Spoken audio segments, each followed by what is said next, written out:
Why are humans so weird? If you put every animal on Earth into a survival contest, humans do not look like the obvious winner. Lions have claws, cheetahs have speed, elephants are massive, birds can fly, fish can swim, gorillas are much stronger than us, and humans? No fur, no claws, not very fast, not very strong. Average teeth, average bite. Cold weather? We need clothes. Hard food? We need tools. Darkness? We start imagining monsters. And the strangest part is this: human babies are almost unbelievably useless. Many animal babies can stand shortly after birth. A baby horse, a baby deer, a baby goat, they can usually move pretty quickly. But a human baby? It cannot walk. It cannot talk. It cannot feed itself. It can barely hold up its own head. If you dropped a human baby into the wild, it would not look like a survival machine. It would look like an unfinished project. And yet, this weak, slow, anxious, unfinished animal somehow changed the entire planet. That is weird. People usually say humans succeeded because we are smart, but that answer's a little too quick. Because in nature, intelligence is expensive. A big brain needs a lot of energy, and to get that energy, you need food, safety, cooperation, and time. So maybe humans did not simply become smart and then win. Maybe humans were so physically unimpressive that we were forced down a very strange path. We did not grow claws, so we made knives. We did not grow thick fur, so we made clothes. We could not outrun many animals, so we made traps. We were weak alone, so we formed groups. Most animals carry their powers inside their bodies. A tiger's weapon is its teeth. An eagle's tool is its wings and eyes. A turtle's defense is its shell. But human power often exists outside the body: a stone, a stick, a fire, a map, a book, a computer, even a sentence. That is one of the weirdest things about humans. We did not evolve into the strongest body. We evolved into an animal that keeps adding external upgrades. And one of the biggest upgrades was fire. Fire allowed humans to stay warm, scare away predators, and live in colder places. But more importantly, fire allowed us to cook. Cooked food is softer, easier to chew, easier to digest. It gives the body more usable energy. Over time, this changed us. We did not need giant teeth. We did not need enormous guts. More energy could go toward the brain. So human success did not come from having a perfect body. In a strange way, our imperfect body pushed us toward tools, fire, cooperation, and bigger brains.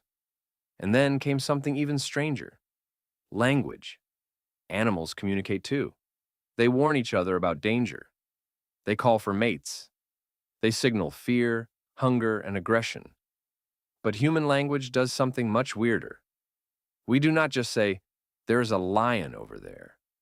We can say, "Tomorrow let's go to the river. Winter is coming, so we should prepare.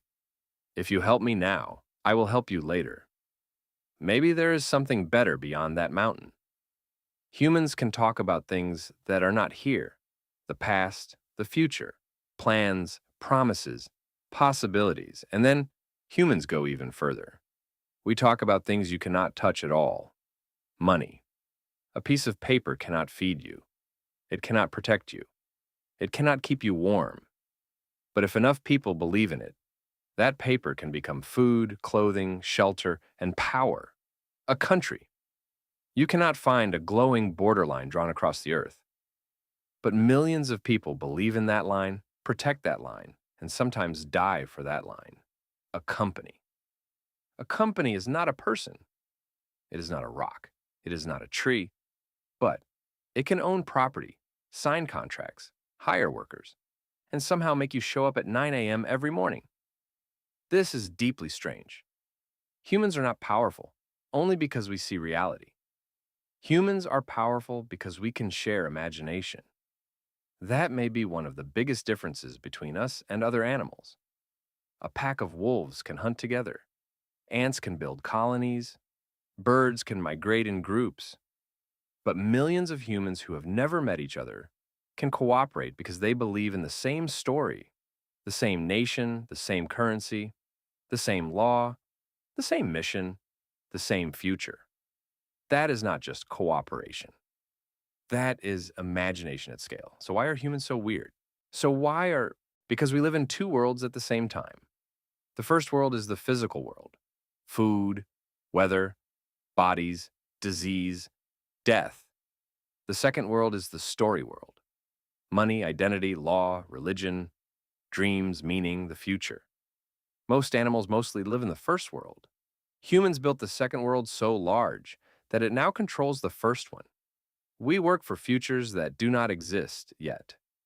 We worry about numbers on screens. We feel proud of abstract identities. We cry over stories invented by strangers. We fight for ideas no one can physically hold. From one angle, this is absurd. But from another angle, this is our superpower. We were weak, so we invented tools. We were afraid, so we built groups. We knew we would die, so we created meaning.